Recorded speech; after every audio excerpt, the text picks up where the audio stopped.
Nació en la familia de un banquero, Agustín Degas, en París en 1834, y era el mayor de 5 hijos, es decir, el primogénito. En ese entonces, al primogénito se le asignaba una responsabilidad especial de continuar con el negocio y las tradiciones familiares. Fue criado con modales refinados y preparado para una carrera en derecho. Desde los 11 años, Edgar se interesó por la pintura. A los 18, montó un taller en su habitación y empezó a visitar el Louvre para copiar obras de antiguos maestros.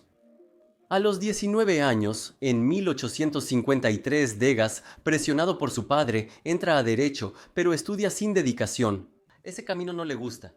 En 1855, en París, se organiza la Exposición Universal, la segunda en la historia y la primera en esa ciudad. Toda Francia seleccionaba para ella sus mejores logros en diferentes ámbitos, y entre estos logros, por supuesto, estaba el arte. Se decidió organizar una sala aparte y presentar en ella a los artistas más famosos y destacados de la Francia contemporánea. Entre ellos, se le dio un lugar especial a Ingres, quizá el artista más venerado y conocido de esa época. Para gran disgusto del artista, el dueño de la pintura más famosa de Ingres, el Apoteosis de Homero, no quería prestarla para la exposición. Ingres veía esa obra como su mayor logro y se deprimió mucho al ser rechazado. Degas conocía al dueño de la pintura, amigo de su padre. Edgar, con ayuda de su padre, convenció al propietario de prestar la obra para la exposición.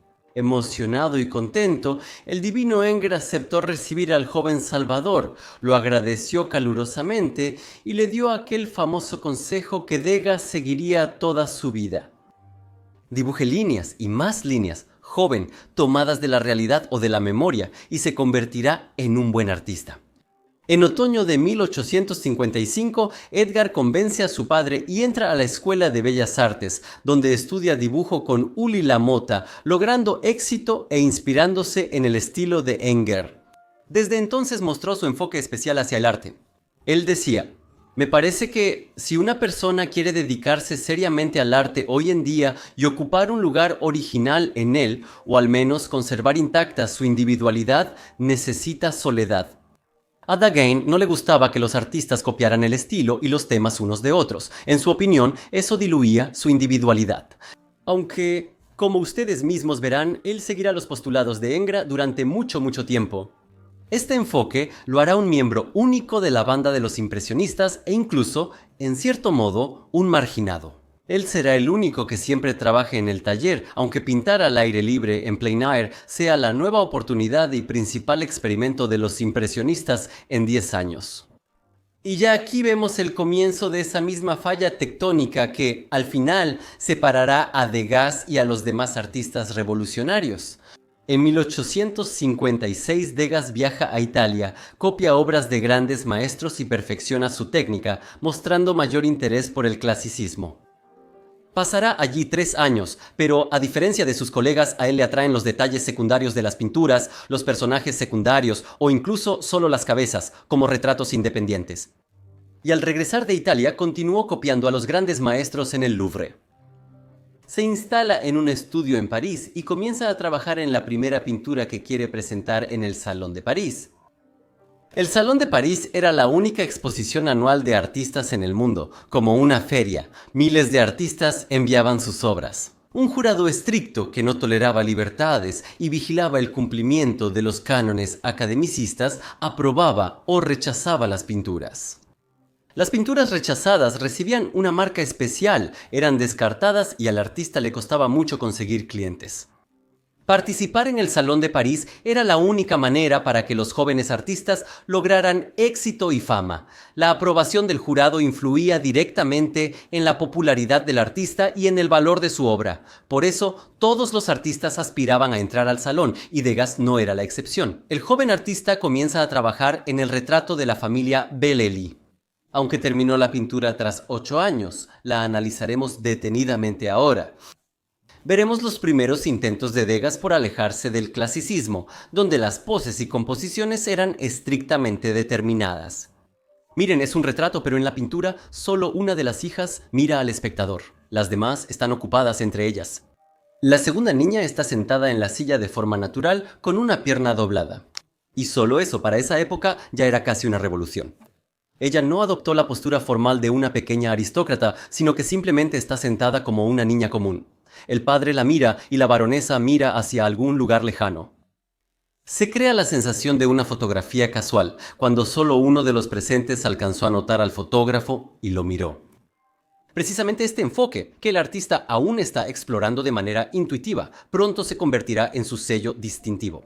Por esa época, Degas empezó a trabajar en varias pinturas históricas, Alejandro y Bucéfalo y la hija de Jefté. Como pueden ver, estos son temas y estilos bastante clásicos. En ese entonces, el verdadero arte supremo se consideraba exclusivamente este tipo de grandes lienzos épicos con temas míticos o heroicos. Los demás géneros de pintura como el retrato, la naturaleza muerta o el paisaje se consideraban secundarios. En 1861, ya con 27 años, él pinta el cuadro Los jóvenes espartanos, con muchachas espartanas desafiando a los jóvenes a pelear. Como modelos, utilizó a los niños de Montmartre, usando por primera vez modelos de la vida real, la más prosaica, en una trama bastante inusual. Hace lo mismo en el cuadro Semíramis construye Babilonia, y aquí también juega con fuego, porque el tema está demasiado cerca del realismo. El realismo, la representación de escenas realistas, se veía como algo marginal, mundano y poco digno del verdadero arte. Y al año siguiente ocurre el segundo encuentro importante en la vida de Degas. Conoce a Edouard Manet mientras copiaba en el Louvre. Ambos artistas venían de familias acomodadas, tenían modales impecables y surgió una amistad, aunque no compartían el mismo enfoque hacia la pintura. Para entonces Manet ya era reconocido.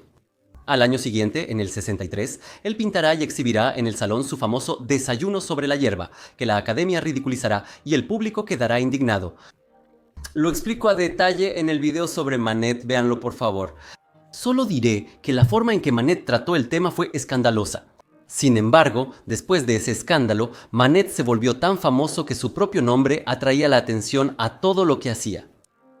Degas decía que su amigo ya era tan famoso como Garibaldi. Aunque eran amigos, Manet no aprobaba los temas históricos de Degas, pues pensaba que era más importante pintar la vida real que rodeaba al artista. Por todas partes, ese mismo realismo. El peor insulto que decía era llamar a alguien pintor histórico, pero Degas, muy joven y conservador, seguía influenciado por Ingres y los viejos maestros. Sin embargo, al estar cerca de un artista tan audaz y brillante como Manet, su estilo y enfoque cambiaron pronto. Probablemente ubiques a Degas por sus pinturas de bailarinas, pero también destacó por retratar caballos. Y sus primeros intentos en este campo los comenzó en 1861, cuando visitó a su amigo en Normandía, Paul Wilpelson. Requería caballos para sus lienzos épicos, pero era muy difícil pintarlos en movimiento. La fotografía en ese entonces, aunque ya existía, era muy lenta y no podía capturar el movimiento rápido. Y los pintores tenían que intentar captar sus posturas, lo cual era sumamente difícil. Hubo un tiempo en que fue extremadamente popular esta postura de un caballo galopando llamada galope volador, que pronto resultaría completamente imposible. La fotografía la desacreditará cuando muestre que, en realidad, el caballo nunca despega las 4 patas del suelo al mismo tiempo. Hablo de esto en mi video sobre la invención de la fotografía, chequen el enlace, lo dejaré en la descripción. En 1963 Degas pintó un retrato de Manet en casa, mostrando cómo escucha a su esposa tocar el piano. Degas regaló este cuadro a Manet, pero como no le gustó el retrato de su esposa, molesto cortó esa parte del lienzo y guardó la pintura en el desván. Degas aún no lo sabe, pero el secreto no durará. Degas presenta su primer cuadro en el Salón de París en 1865, cuando tenía 31 años. Era una escena de guerra en la Edad Media, pero no atrajo ninguna atención. Cuadros así los exponía casi todo el mundo, pero precisamente ese año, Edouard Manet presenta en el salón su incomparable Olimpia. Y causa un efecto tan abrumador en el público que las demás pinturas simplemente no se discuten. De nuevo una prostituta, solo que ahora completamente descarada, recostada en la cama. El escandalizado París solo habla de Olimpia, el cuadro de batalla de Degas, y los demás no le interesan a nadie. Los resultados negativos de la exposición y la fuerte impopularidad de Manet harían reflexionar a cualquier artista. Sin embargo, fue justamente la audacia de Manet lo que motivó a muchos artistas de París a arriesgarse. Pronto, alrededor de Manet se reúne un grupo de jóvenes artistas rebeldes, hoy conocidos como impresionistas. Empiezan a reunirse en el Café Gerbois y discuten apasionadamente sus ideas. Y lo hartos que están del clasicismo y del poder asfixiante de la academia. Eran Claude Monet, Alfred Sisley, Auguste Renoir, Frédéric Bazille, Berthe Morisot, Camille Pissarro y Edgar Degas. Ellos desarrollan nuevos principios de pintura que no encajan en los cánones del academicismo, más bien los contradicen. Para entonces, la academia estaba completamente loca y rechazaba a quien cometiera la menor libertad. En 1863 rechazó hasta 5.000 obras.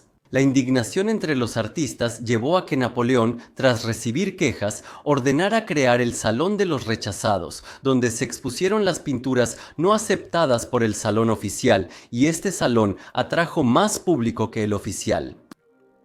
Pero el poder y el dinero siguen estando en manos de la academia. Solo Degas y Berthe Morisot, la primera impresionista, tienen buena posición económica. Vean el video sobre ella en mi canal. Los demás artistas rebeldes necesitan algo para vivir. Pero el salón oficial prácticamente les bloqueó el camino al reconocimiento, diciendo o dejan esos extraños experimentos con la pintura o nunca obtendrán el reconocimiento del salón ni buenos encargos. Por supuesto no hicieron caso, por algo llamaron a su grupo los intransigentes. Un grupo de rebeldes comienza sus primeros experimentos y pasos hacia lo que ahora llamamos impresionismo. En Europa, la revolución industrial está en auge y cada año surgen inventos como barcos de vapor, locomotoras y fotografía. Luego surge la electricidad, aparecen grandes fábricas e industrias y el mundo cambia por completo y rápidamente. La llegada del tubo de plomo y después de aluminio para pinturas revolucionó la pintura, permitiendo llevar los colores contigo. Si antes todas las pinturas se hacían solo en los talleres, de memoria o a partir de bocetos, ahora es posible salir al campo, al aire libre y pintar directamente del natural. Pero la naturaleza es cambiante y hay que apresurarse a capturarla justo en este momento. Esta prisa crea una técnica opuesta al clasicismo. En vez de buscar precisión fotográfica y pincelada invisible, ahora el paisaje se divide en un mosaico de grandes pinceladas pastosas, aplicadas rápida y precisamente. La pintura solo forma una imagen al verla de lejos. Mientras la pintura académica usaba base oscura, los impresionistas optaron por base blanca, logrando que el lienzo de los irreconciliables resaltara con todos los colores. Las sombras dejaron de ser completamente negras, empezaron a teñirse con los colores de los objetos que las rodean y con el color de la luz. Matutina, vespertina o diurna, como es realmente. Esto era demasiado revolucionario y atrevido para que el público y los académicos aceptaran la nueva manera como algo natural. Y pronto los inconformistas se atreverán a organizar su propia exposición para dejar en ridículo al salón oficial. Los conservadores, diga, que fueron ignorados en el salón anterior, sin embargo simpatizan con las ideas de los inconformistas en cuanto a que la academia se atribuye demasiado poder. En 1966 decide enfocarse en su pasión por los caballos y presenta la pintura Un incidente en las carreras, caída por el susto. Sin embargo, el mismo resultado triste. Se genera una situación donde para un joven artista es casi imposible sobresalir en el salón. En el clasicismo, los maestros o sus alumnos te opacan y cualquier desviación es condenada. Y Degas podría haberse unido a las ideas revolucionarias de los intransigentes. Sin embargo, como ya sabemos, él era sumamente conservador. En general, él se mantenía aparte dentro del grupo de artistas rebeldes. Era bajo, delgado y sumamente mordaz. Su buena educación le daba la oportunidad de participar con gusto en disputas verbales y casi siempre ganarle a los pobres y poco educados Claude Monet, Sisley o Renoir. En los intransigentes valoraban su talento, pero su actitud altanera y mordaz no le ganaba simpatías. Como en la comunicación, en la creatividad, tampoco perseguía el tren. Se negaba a pintar al aire libre, pues creía que los experimentos de luz distraían la esencia del tema. A diferencia de la mayoría de intransigentes, que eran paisajistas, él rara vez pintaba paisajes, pues se enfocaba en retratos e imágenes de personas y caballos. Además, él seguía siendo el único intransigente que insistía en preparar el lienzo con base oscura.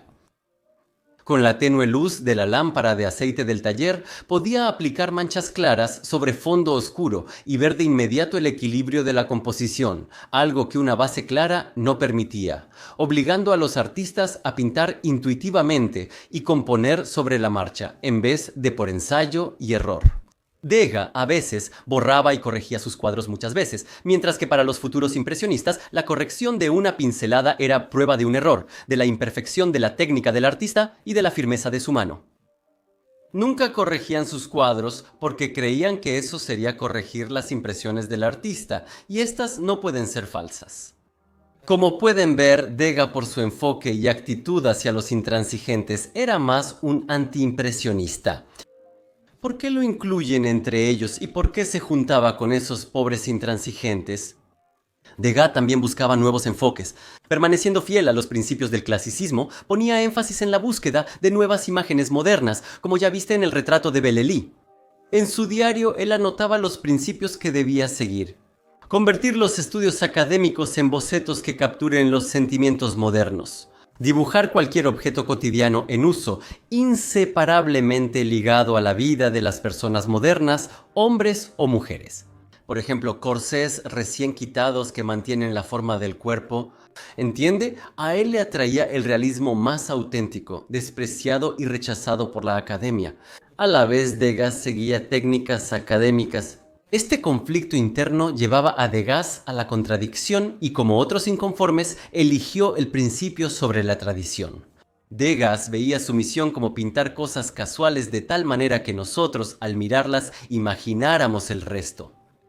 Un corsé recién quitado nos hace pensar en la mujer que lo usó todo el día, cómo suspiró al quitárselo, a dónde fue, ¿es feliz? No le interesan los árboles ni los prados, en ellos no hay el toque humano que cambia la realidad, exactamente como el espectador, y que le da al espectador motivos para reflexionar y sentir. Él hizo toda una lista de esos objetos que, según él, al verlos, inmediatamente despiertan un recuerdo o un sentimiento en el espectador. Músicos con instrumentos, panaderías con pan recién horneado y varios tipos de humo, de cigarrillos, locomotoras, pipas, barcos de vapor y redes de arrastre. Imágenes de velos, guantes usados en ceremonias fúnebres, bailarinas, sus piernas desnudas vistas en movimiento o las manos de los peluqueros, cafés nocturnos con diferentes luces de lámparas reflejadas en los espejos. Algunos de estos temas nunca los escribirá, pero los demás, como probablemente ya se dieron cuenta, serán su inspiración y lo harán famoso como artista. En 1867 Degas ya tiene 33 años. En París se realiza la segunda exposición universal de logros, donde por primera vez en Europa se muestra una gran colección de arte japonés. Japón era un país cerrado y no aceptaba extranjeros hasta 1855. El arte y creatividad de Japón sorprendieron y encantaron a Europa. Impactó incluso a los más intransigentes, especialmente a Degas. El arte japonés se basaba en principios completamente diferentes. No tenía primer, segundo ni fondo. El espacio se organizaba de manera completamente diferente, más dispersa. No había una centralización clara en la composición y los objetos principales de las escenas muy a menudo no estaban en el centro. Pronto veremos que así es como él empezará a crear sus propias pinturas, dándole protagonismo al vacío y, a menudo, simplemente recortando a sus heroínas. Él hablaba desde Italia hasta España, desde Grecia hasta Japón. No han cambiado tanto las formas de representación. Se busca resumir los fenómenos esenciales de la vida, lo demás depende del ojo y la mano del artista. En otras palabras, para Degas, el alma de cualquier obra de arte era precisamente la visión original del autor, la expresión y la mirada única, donde el tema principal era la trama. La técnica de la representación era secundaria, lo que lo diferenciaba mucho de los impresionistas, cuyo principal hallazgo fue la técnica. Como mencioné, la relación de Degas con los intransigentes era complicada. Consideraba a Manet su único igual en talento y posición. En este círculo también podía entrar Berthe Morisot, una aristócrata rica, pero para Degas tenía un defecto: era mujer. Eso significaba que pronto se casaría y dejaría de pintar. ¿Para qué perder el tiempo? ¿Qué tan equivocado estaba Degas? Lo pueden ver en mi video sobre Berthe. Morisot Duranty comentó: un artista de inteligencia poco común, interesado en ideas extrañas para la mayoría de sus compañeros. Debido a que su mente trabajaba sin ningún método ni secuencia y siempre estaba en un estado de efervescencia, lo llamaban el inventor del claroscuro social.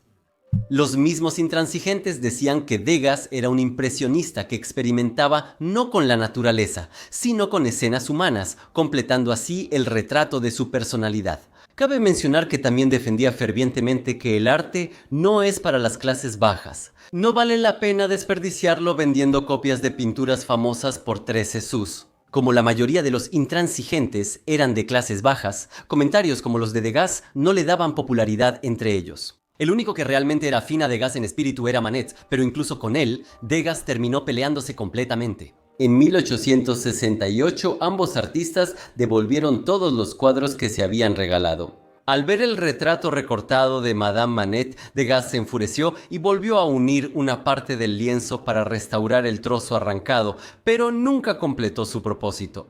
Los artistas se intercambiaron insultos ofensivos. Y fue entonces cuando Manet le dijo a Berthe Morisot sobre Degas: a él le falta naturalidad, no es capaz de amar a una mujer, no es capaz ni de decírselo ni siquiera de hacer algo al respecto. Esto y el hecho de que Degas nunca se casó, nunca tuvo novia, pero a menudo estaba rodeado de jóvenes artistas, da motivos para suponer que Degas era homosexual. Y esto será un punto importante cuando lleguemos a sus bailarinas pintadas con tanto esmero pero sin ningún indicio de erotismo. Degas no necesitaba dinero, lo que lo diferenciaba de otros intransigentes. No tenía que vender sus cuadros y podía pintar como quisiera, siendo más libre en elegir escenas y técnicas. En el año 69, incluso rechazó un contrato lucrativo de 12.000 francos al año con el comerciante belga Stevens, hermano del pintor. En general, durante toda su vida prefería vender sus cuadros solo en casos extremos, pero esa situación no duraría mucho tiempo. En el Salón del 69, Degas presentó 2 cuadros, uno fue aceptado y otro rechazado.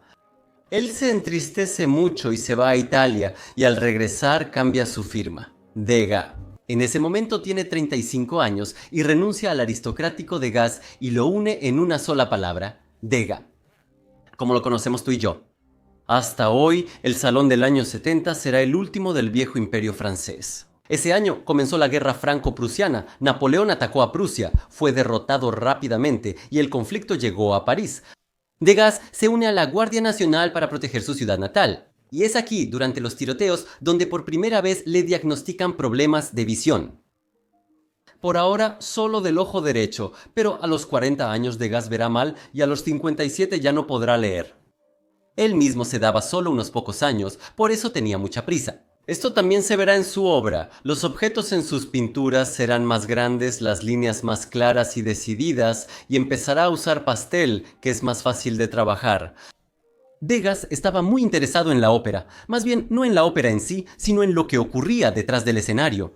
Una vez, él y Basilio se metieron tras el escenario buscando temas. A Basilio no le interesó nada, pero Degas sintió que entraba en un mundo nuevo. Él recorría a todos lados observando la vida tras bambalinas, hacía bocetos y luego recreaba de memoria lo visto.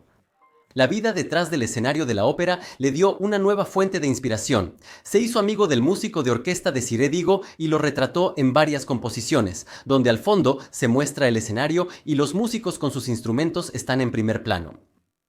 Nadie antes que él había hecho algo así, poner el escenario, donde ocurre lo más interesante, en el fondo. Pero precisamente estos giros eran los que fascinaban a Degas. Miren la pintura, así luciría una foto del teatro enfocada en los músicos y no en el escenario. Degas también asistía a clases donde el maestro de ballet de la ópera entrenaba a las jóvenes ratas para su arduo y elegante trabajo. Aquí encontró lo que más le interesaba, el movimiento, pero no uno libre y natural como el de los caballos, sino todo lo contrario. Ejercicios precisos y memorizados bajo estricta disciplina. Gestos dictados por la ley de la danza, posturas destinadas a mantener el equilibrio, curvas del cuerpo que se sostiene en un solo punto. A Degas le fascinaba captar un paso de baile de forma que pareciera lo más natural. Capturar el instante de un movimiento acrobático de un frágil cuerpo femenino. La plasticidad del cuerpo humano es tan compleja como la física de un caballo.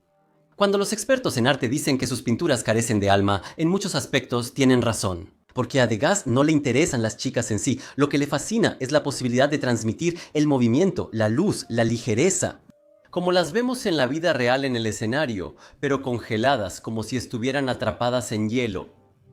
Y las bailarinas están aquí por una razón.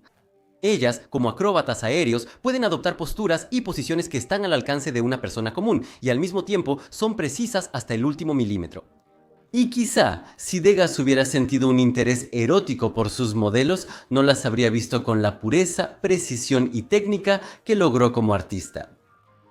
La gracia de los pasos de ballet le interesaba por su complejidad, a veces casi por su imposibilidad, y no por las partes del cuerpo de las bailarinas que quedaban al descubierto. Gracias a su visión analítica y desapegada, Degas actúa como reportero. Un hombre que transmite desde detrás del escenario los aspectos más rutinarios y prosaicos del ballet. Entrenamientos, ensayos, vestirse, preparativos. Esa verdadera vida del teatro que la mayoría de los espectadores no puede ver, el reverso de la belleza que vemos en el escenario.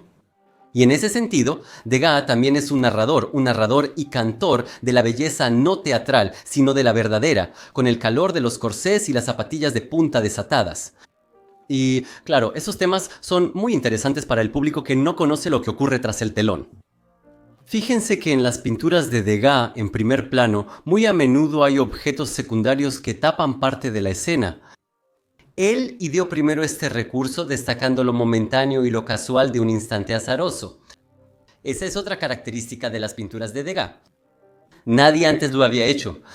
Bloquear la composición central con una parte del instrumento. ¿Qué tontería es esa? Como el opuesto de las bailarinas. A Degas también le interesa el otro lado de la naturaleza femenina, las lavanderas, mujeres fuertes y dedicadas a su arduo trabajo. Verán muchas pinturas con ellas. Recuerden, si ven caballos, lavanderas o bailarinas, lo más probable es que sea Degas. Tras la guerra de 1972, Degas viaja a Nueva Orleans, Estados Unidos, con su primo. Ahí pinta la reconocida bolsa de algodón en Nueva Orleans, donde nuevamente encuentra inspiración en las posturas comunes y cotidianas de las personas de la oficina que están ocupadas con sus asuntos. Esta pintura carece de composición, acentos y trama central. Es una transición entre los lienzos históricos y las bailarinas. Esta será la única pintura que el museo comprará en vida del artista. Sin embargo, en Nueva Orleans no hay artistas como Degas, ni con quien hablar, discutir o intercambiar opiniones. Y ya al año siguiente regresa a París. Al año siguiente, en 1974, muere el padre de Degas, y se descubre que el hermano de Degas, René, había acumulado enormes deudas. Para salvar el honor familiar, Degas vende su casa y todas sus colecciones de pinturas. A partir de ese momento, la vida de Degas cambia. Por primera vez, tendrá que ganarse la vida con su arte. Como a la mayoría de los impresionistas, por primera vez tiene que pensar no solo en cosas elevadas, sino también en cómo sus pinturas serán percibidas por los críticos y el público. En un año se volvió refinado, sarcástico y aristocrático. Degas, quien rechazó un contrato de 1.000 francos al mes, se encontró en la misma situación que Claude Monet y Auguste Renoir. En ese tiempo vivían de frijoles y vendían sus cuadros por solo 100 o 200 francos. Ese es justo el año 1874. Se acerca esa primera exposición de los impresionistas. Desanimados e indignados por los rechazos y el poco éxito en el Salón de París, los artistas rebeldes deciden organizar su propia exposición. Rentan el estudio del fotógrafo Nadar en el Boulevard de los Capuchinos, reúnen dinero y debaten qué pinturas presentarán. Degas inicialmente se oponía a la idea, temiendo enfurecer a los académicos y no quería quemar puentes. Los impresionistas sabían que Degas no compartía sus ideas sobre la naturaleza ni los principios del impresionismo. Sospechaban que Degas no se uniría a ellos, pero decepcionado por el salón oficial y comenzando a tener dificultades financieras, Degas finalmente se une al grupo. Pero es un dolor de cabeza para los más intransigentes. En primer lugar, él cree que se debe atraer a la mayor cantidad posible de participantes para diluir la responsabilidad individual de cada uno, temiendo que la academia pueda enfadarse con ellos. En segundo lugar, sugiere un nombre neutral para la exposición y propone Capuchina, por la calle homónima. El grupo no acepta la idea. También temían llamarse en voz alta para que no pareciera el inicio de una nueva escuela. Por eso eligieron un nombre neutral y terriblemente seco: Sociedad Anónima de Artistas, Pintores, Escultores, Grabadores y otros. Del concepto de Degas, el grupo solo adopta la cantidad de participantes, y eso solo por razones financieras. Cuantas más personas haya, menos tiene que pagar cada uno por el alquiler. El grupo decide invitar a más artistas y Degas logra convencer al mayor número de ellos. En la exposición habrá 165 obras, 10 de Degas. En esta exposición, Claude Monet presentó por primera vez Impresión, Sol Naciente, título que los críticos usarían sarcásticamente para llamar impresionistas al grupo. Y este nombre pronto marcará el inicio de una nueva etapa en la historia del arte. Edouard Manet no participó en ninguna exposición impresionista, mientras que Degas asistió a 7 de 8, aunque despreciaba el término impresionismo y no se consideraba impresionista. La exposición fue un fracaso rotundo. Los espectadores iban más para burlarse de este arte nuevo y aparentemente descuidado, casi como bocetos. La prensa publicaba críticas mordaces que se burlaban de los artistas innovadores. Los académicos hacían listas de los rebeldes y los excluían del salón. Pero la exposición fue una victoria de todos modos. Por primera vez, acercó al gran público al nuevo arte. Este fue el primer paso en el largo camino de 30 años de los impresionistas hacia el reconocimiento, un camino en el que no todos ellos llegarían a la meta. Tras la fuerte reacción de críticos y académicos, varios artistas rechazaron participar en la segunda exposición por miedo al ostracismo. Muchos, pero no Degas. En la exposición de 1976, él presentó hasta 24 cuadros, entre ellos La Oficina, pintada en Nueva Orleans. Después de esa exposición, Ketty Giuranti publica un panfleto burlándose de los impresionistas. Eran amigos de Degas y otros artistas sospechaban que la influencia o incluso parte de la autoría era de Degas. La crítica se parecía mucho a la de Degas, quien creía que representar la naturaleza era pasivo y solo la imaginación del artista creaba verdadero arte. Si solo copias la naturaleza, eres un copista. Él decía, está muy bien copiar lo que ves, pero es mucho mejor dibujar lo que ya no ves. Pero lo guardaste en la memoria. Entonces ocurre la transformación de lo visto, donde la imaginación colabora con la memoria. Representa solo lo que te impactó, en otras palabras, lo necesario. Así, tus recuerdos y fantasía quedan libres de la tiranía de la naturaleza. Si viste mi video sobre Claude Monet, entonces entiendes que las visiones de Manet y Degas estaban en contraposición a Manet. Muchos impresionistas perfeccionaron una técnica nueva, reflejos, una imagen rápida y viva de la naturaleza con pocas pinceladas, que Claude Monet perfeccionó. Degas, en cambio, prefería el mundo humano, lleno de emociones y recuerdos por sí mismo. Les decía a sus colegas, ustedes necesitan la vida natural, yo la artificial. Él prefería pintar de memoria y perfeccionar sus obras en el taller. Y es simplemente sorprendente cómo pudo él colaborar con los demás impresionistas. ¿Y saben cómo pudieron ellos colaborar con él? Como verán más adelante, Degas fue quien finalmente causó la división y disolución definitiva del grupo impresionista. A Degas no le gustaba vender sus cuadros, lo hacía por necesidad. Sin embargo, no le faltaban clientes. Sus pinturas de bailarinas y escenas de la vida teatral se vendían bien. Al elegir un camino más conservador, aunque experimental, Degas ganaba más dinero que los demás impresionistas en ese momento. E incluso poco a poco empezó a mejorar su situación financiera y a reconstruir su colección de pinturas de maestros del clasicismo. En ese tiempo, sus asuntos eran gestionados por Paul Durand-Ruel, el primer marchante de arte, quien con gran esfuerzo y fe en el nuevo arte, casi solo sostenía al grupo, vendiendo con dificultad sus pinturas. En 1974, el famoso cantante Faure compró 6 cuadros de Degas a Durand-Ruel. Degas lamentó mucho haberlas vendido y le pidió a Faure que le devolviera las pinturas para poder retocarlas un poco. Sin embargo, después se negó a devolverlas y le prometió al cantante crear 4 grandes composiciones. 2 de ellas fueron realizadas en 1976, 2 años después. Pero después de que Faure esperó más de 11 años por las otras 2, finalmente demandó a Degas para obtener una compensación por los daños. Como ven, a Degas no le gustaba dejar sus pinturas. La tercera exposición de los impresionistas en 1877 generó intensos debates y fue patrocinada por Caillebotte. Antes de la exposición, Degas era el participante más activo y el único que podía pagar por sí mismo y por otros, lo que le daba poder. Organizó una reunión y exigió prohibir que los artistas que exponen con el grupo también lo hagan en el salón. A muchos no les gustó esto y aumentó aún más el descontento de los artistas con las iniciativas de Degas. Por eso, en la tercera exposición participaron solo 18 artistas y hubo 230 pinturas, incluyendo el famoso baile en el Moulin de la Galette de Renoir. Degas envió 25 cuadros, más que nadie, y para él se asignó una sala especial en la exposición.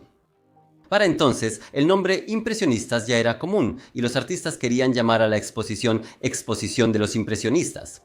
Degas estaba totalmente en contra, ya que no quería iniciar oficialmente una nueva corriente en la pintura, pero esta vez no le hicieron caso, y así el nombre de impresionistas quedó oficialmente asignado al grupo por primera vez. A pesar de todos los esfuerzos de Degas, su única voz, aunque era influyente y tenía recursos, no pudo superar la de los demás participantes. En ese momento, Degas empieza a experimentar con el pastel, un material más duro similar a un crayón aceitoso. Por eso, es fácil aplicar una capa sobre otra sin tener que esperar a que la anterior se seque. Recordando la derrota en la votación de la exposición anterior, Degas comienza a formar un grupo de jóvenes seguidores a su alrededor y trata de integrarlos en la lista de participantes de la exposición. Ellos seguían a su patrón a todos lados, y Degas, rodeado por ellos, se sentía importante. De hecho lo era, los impresionistas reconocían su talento, aunque tenía un carácter desagradable. También estaba esa pandilla de jóvenes artistas inexpertos que veían con admiración a su ingenioso patrón de modales refinados. Degas y Eduardo Manet en ese momento vuelven a acercarse y toman una decisión muy dudosa, que inició la verdadera destrucción de la colaboración entre los impresionistas. Empiezan a frecuentar otro café, el Nuevo Atenas, dividiendo así la rutina habitual de los impresionistas, quienes durante una década se habían reunido en el Café Gerbois. Manet y Degas se convierten en los visitantes más frecuentes del Nuevo Atenas, y poco a poco se les unen los demás, excepto Claude Monet y Sisley. Claude Monet, inventor y principal impulsor del impresionismo, también fue su más persistente y terco defensor. Pobre como una rata de iglesia, pero increíblemente talentoso, Manet no podía convivir en el mismo mundo que el conservador Degas. Así, la lucha de Degas por el poder inició la división entre los impresionistas. La tercera exposición tuvo éxito moderado y apenas salió tablas. Tras deducir gastos, los participantes ganaron 4 francos cada uno. Pero eso ya era algo. Por eso, la cuarta exposición, que se llevó a cabo 2 años después, en el 79, fue concebida como un desarrollo de ese modesto éxito. La prensa ya no era tan mordaz, la sociedad empezó a acostumbrarse al grupo de locos que no sabían dibujar. Por insistencia de Degas, en la exposición participaron 3 nuevos, Mary Cassatt, Foren y San Domeneghi. Degas intentó incluir a su protegido Raffaelli, pero enfrentó fuerte resistencia y se retiró, aunque no se rindió. Degas envió de nuevo 25 obras y junto con sus protegidos ocupó un espacio aparte. Degas volvió a insistir en eliminar la palabra impresionismo del nombre de la exposición, y esta vez ya tenía más votos. Y lo logró. La exposición fue un éxito, recibió hasta 16.000 visitantes y generó una ganancia de 439 francos por participante. Degas se atribuyó parte del éxito de la exposición y lo aprovechó al organizar la quinta exposición de 1880. Logró incluir a Rafael, quien presentó 35 obras. A la vieja guardia no le agradaba que la exposición incluyera nuevos nombres, desconocidos y a veces dudosos como Rafael. Los fundadores del movimiento creían que Degas intentaba usurpar el poder y eso diluía el verdadero sentido de la asociación. Claude Monet, Renoir y Sisley rechazan participar en la exposición. Renoir presenta su retrato al salón. La señora Charpentier es muy exitosa. Siguiendo el ejemplo de su amigo Claude Monet, quien atraviesa dificultades económicas, también enviará sus obras al próximo salón. Este es el paso de Monet, a pesar de la insistencia de Degas de que nadie del grupo se presentara al salón oficial. Esto pondrá una gran grieta entre Degas y Monet.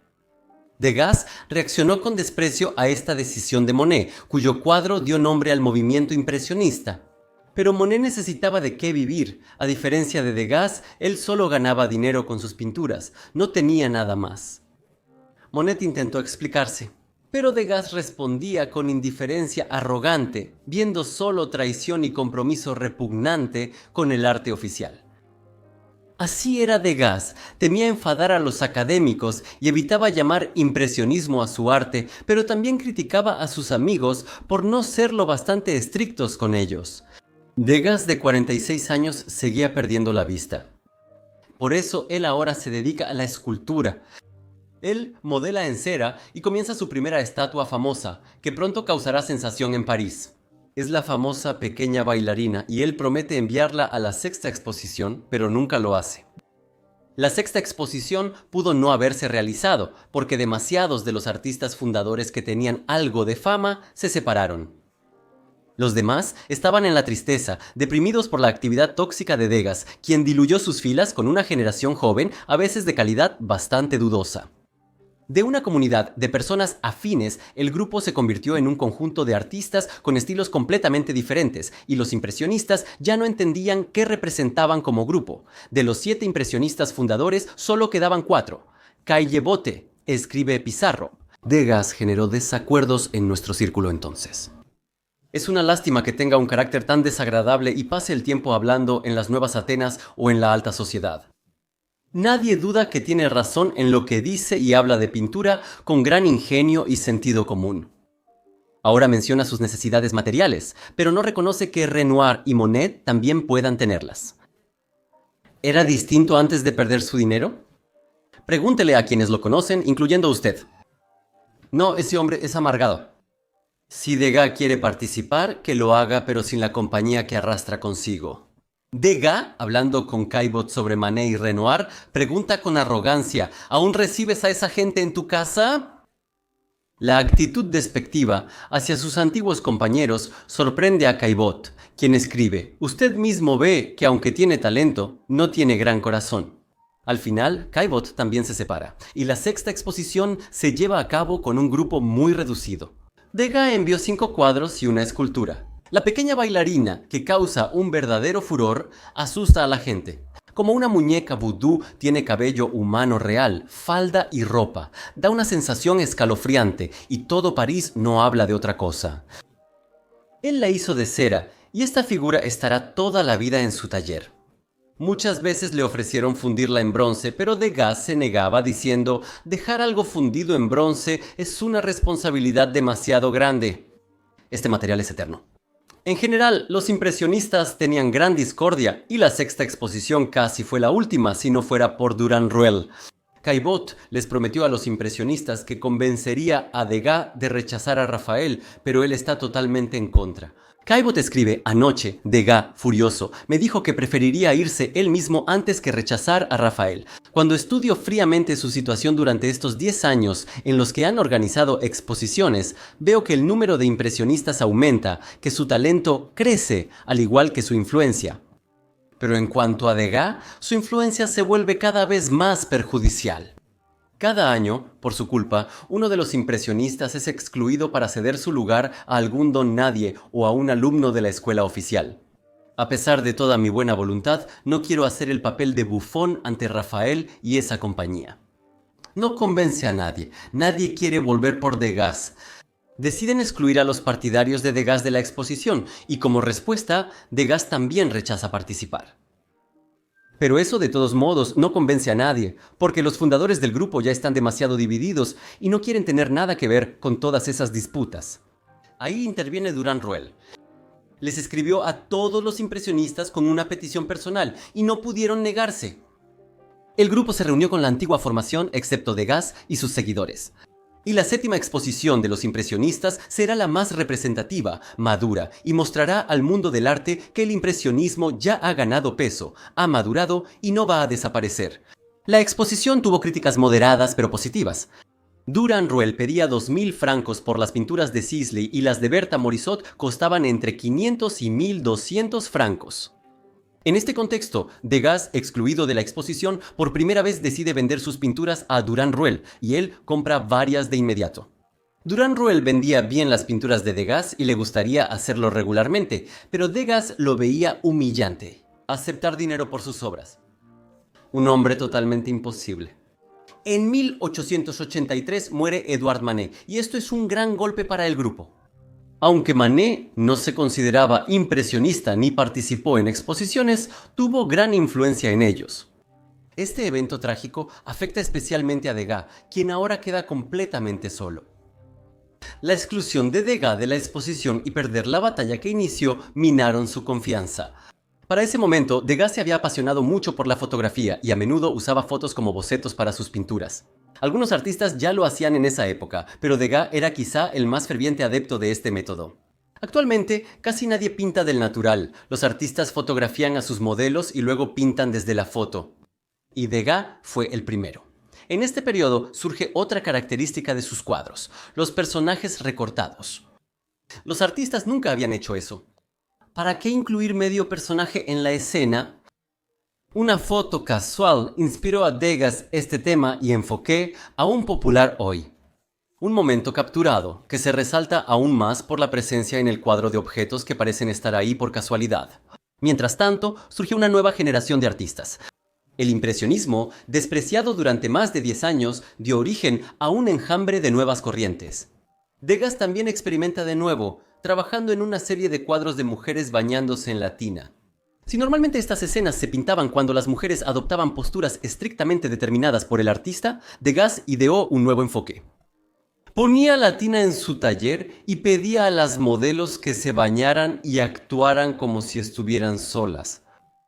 Observaba por el ojo de una cerradura, buscando posturas naturales sin intervenir. Solo hacía bocetos rápidos con lápiz, que luego perfeccionaba con pastel. En estas obras sorprendentes vemos la misma mirada distante, sin erotismo, fascinada por transmitir las posturas casuales del cuerpo humano, adoptadas por la mujer sin la presencia de un observador. Precisamente estas obras, 7 camas, fueron las que mostró en la octava y última exposición de los impresionistas en 1886. Nadie le pide a Rafael que renuncie, pero Degas, temeroso tras ser excluido antes, lo hace solo. La vieja guardia, Claude Monet, Renoir y Sisley, se niegan a participar. La exposición es patrocinada por Bertha Morisot y Eugène Monet, hermano de Edouard, y destacan los jóvenes pintores Seurat y Signac con su puntillismo, además de las obras de Degas. La vieja guardia de los impresionistas ya no tiene espacio en estas exposiciones, y la octava es la última de los impresionistas. Luego, cada uno tomará su camino, algunos juntos, y a Degas le espera el más solitario. Sin embargo, los tiempos han cambiado. Durand Royel ya viajó a Estados Unidos y llevó allá a los impresionistas, incluido Degas. Fue una empresa arriesgada que finalmente sacó a los impresionistas de la zona de exclusión. A los espectadores y críticos estadounidenses les fascinaba lo europeo, pues era sinónimo de calidad y no seguía las reglas de las pasiones parisinas. La exposición fue un gran éxito. Se vendieron todas las pinturas y tras Durand Ruel llegaron a Europa marchantes de arte estadounidenses. La demanda y popularidad de las pinturas impresionistas empezó a crecer. En 1892, la segunda exposición en Estados Unidos consolidó su estatus como líderes del arte. La popularidad de Claude Monet crece rápido. Durand Ruel organiza su exitosa exposición personal. Sus obras se venden por 15.000 francos. Manet compra una casa en las afueras de París y crea un jardín que se convierte en la meca de todos los artistas del mundo. Tras 30 años de ostracismo, el impresionismo finalmente fue aceptado. Y el mayor rival de Degas, el magnífico Claude Manet, se convierte en una estrella del mundo del arte. Manet, quien pinta al aire libre, quien pinta la naturaleza de una manera que Degas desprecia. Para el conflictivo artista que pierde la vista, ese impresionismo, cuyo nombre evitaba, se vuelve una marca.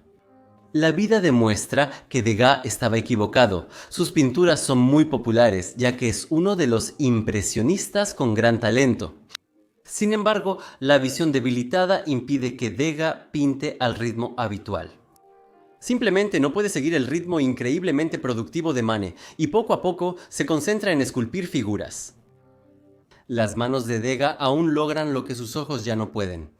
Él escribe: hay momentos en que una persona cierra la puerta para refugiarse de todos, no solo de los amigos. Cortas todo a tu alrededor, te quedas solo, te apagas y finalmente te matas por repulsión. Tenía muchos planes y ahora estoy acorralado e impotente. Además, perdí el hilo.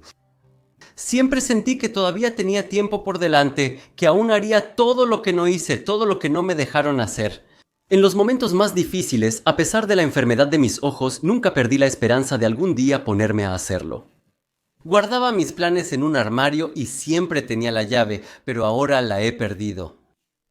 ¿Escuchan en estas palabras derrota, desesperación, enfermedad de los ojos? Progresa, el carácter de Degani mejora y poco a poco se queda solo, un hombre muy talentoso, infeliz y solitario, lleno de rencor hacia los demás, especialmente hacia sus antiguos compañeros y hacia sí mismo. Los impresionistas vuelven a reunirse en los cafés, esta vez en el Café Rich, pero ya nadie invita a Degas a esas reuniones. Nadie quiere volver a experimentar la mordacidad de su lengua ni el doloroso desdén de su actitud. En 1894 sucede un evento nacional que hará que Degas se enfrente tanto a los impresionistas como a otros artistas. Este es el famoso caso Dreyfus, un escandaloso y misterioso asunto de espionaje y judíos. Degas era conservador y antisemita, tenía 60 años. El caso Dreyfus se volvió tan sonado que literalmente dividió a la sociedad francesa en dos bandos opuestos. Les contaré brevemente sobre él. Este fue un caso de espionaje a favor de Alemania. Alfred Dreyfus, diplomático y judío, fue acusado de espionaje a favor de Alemania con documentos falsificados. El propio espía, alto funcionario de la diplomacia francesa, fabricó el documento falso. Dreyfus fue degradado y condenado al exilio de por vida. Pero el propio juicio y las pruebas eran tan débiles que la sociedad no les creyó y se dividió entre quienes creían en la culpabilidad de Dreyfus y quienes no creían. Los primeros empezaron a agitar sentimientos antijudíos en la sociedad francesa. Se desató una ola de antisemitismo, a la que también se unió Edgar Degas. Pero entre los impresionistas también había un judío, Camille Pissarro, y Degas lo atacó con acusaciones. Mary Cassatt apoyó a Pissarro. Los artistas de París se dividieron en dreyfusistas como Manet, Pissarro y Signac y antidreyfusistas como Degas, Cézanne y Matisse. Dreyfus pasó 10 años en prisión hasta que aparecieron nuevas pruebas y en 1906 fue exonerado. Sin embargo, la reputación de Degas entre los artistas, que ya era bastante frágil, sufrió un daño irreparable. Incluso sus últimos partidarios le dieron la espalda. En 1905 aparece una de las pinturas más enigmáticas de Degas, El Interior. Fue exhibida en la Galería Durand-Ruel. Degas la pintó en 1867, hace 37 años, pero no se la mostró a nadie. Originalmente la pintura se llamaba No puedo decir el nombre, y los expertos en arte aún debaten sobre qué historia representa. Vemos a una joven medio vestida en el suelo y a un hombre bloqueando la puerta. El título original nos dice que muestra una escena de violencia. La pintura es muy impactante y solo podemos suponer por qué Degas la ocultó hasta el final, cuando casi dejó de crear y vender. Degas vivía en el centro de París y llevaba una vida de ermitaño, conformándose con el contacto de un par de amigos y evitando nuevas relaciones. Dejó de exhibir sus obras. Su última aparición pública fue al exponer paisajes al pastel en la galería de Durand-Ruel. En 1892 dominó la técnica del pastel de forma virtuosa e inventó un método para calentarla y suavizarla. Las pinceladas de pastel se asemejaban a la pintura al óleo, manteniendo el relieve característico del pastel. Por su estructura, colores y temática, sus obras se acercaron mucho al impresionismo. Quizás sin darse cuenta, adoptó muchas cosas de sus colegas, cuyos métodos no aprobaba. Sus pasteles se convirtieron en un espectáculo multicolor, donde la precisión de la forma se dio su lugar a un brillante tejido de trazos de colores gemelos, pinceladas impresionistas. En 1912 tuvo que dejar su estudio en Montmartre, donde trabajó más de 20 años. Casi ciego y solo, Degas vagaba por París, incapaz de crear mientras a su alrededor ardía la Primera Guerra Mundial. Y su principal rival, Claude Monet, pintaba sus increíbles estanques con lirios, se convirtió en millonario y en un gurú al que acudían todos los artistas del mundo para rendirle homenaje. Siguiendo siendo el mismo anciano gruñón, al final de su vida finalmente confesó en una carta a su viejo amigo Évariste de Balernes: «Me gustaría pedirte perdón por lo que a menudo se desliza en tus palabras y aún más seguido en tus pensamientos. Por haber sido brusco contigo o parecerlo durante nuestra amistad. Sobre todo, fui severo conmigo mismo». Seguro lo recuerdas porque solías sorprenderte y reprocharme mi falta de confianza. Yo solía, o más bien aparentaba ser brusco con todos. Como el estado de amargura se volvió habitual para mí, lo cual se puede explicar por mis constantes dudas y mi mal carácter. Me sentía tan desprotegido, desprevenido y débil, y a la vez mis intenciones artísticas me parecían tan correctas. Estaba peleado con todos y conmigo mismo. Si herí su alma elevada y noble o tal vez su corazón por culpa de este maldito arte, le pido disculpas. Para entonces solo quedaban 3 impresionistas vivos.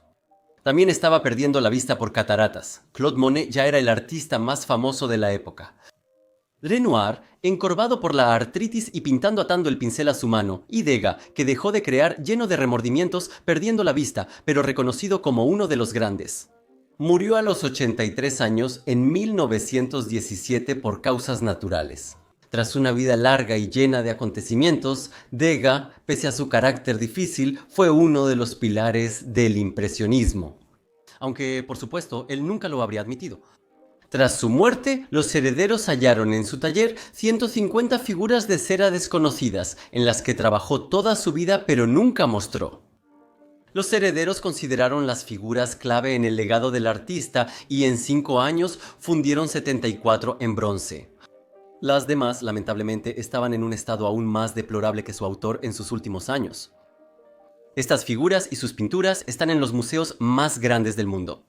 Obra de un experto increíblemente talentoso en el cuerpo humano, alguien posiblemente la persona más insoportable en la historia del arte. Así fue la vida del gran y verdaderamente terrible Degas. Estoy seguro de que muchos de estos hechos los escuchaste por primera vez y escucharás aún más si te suscribes a este canal y le das like a este video. Con este video cierro el ciclo de relatos sobre los impresionistas. Es momento de avanzar, nos esperan Van Gogh, la madre de Dalí y muchos más. Suscríbanse para no perderse nada. Adiós a todos.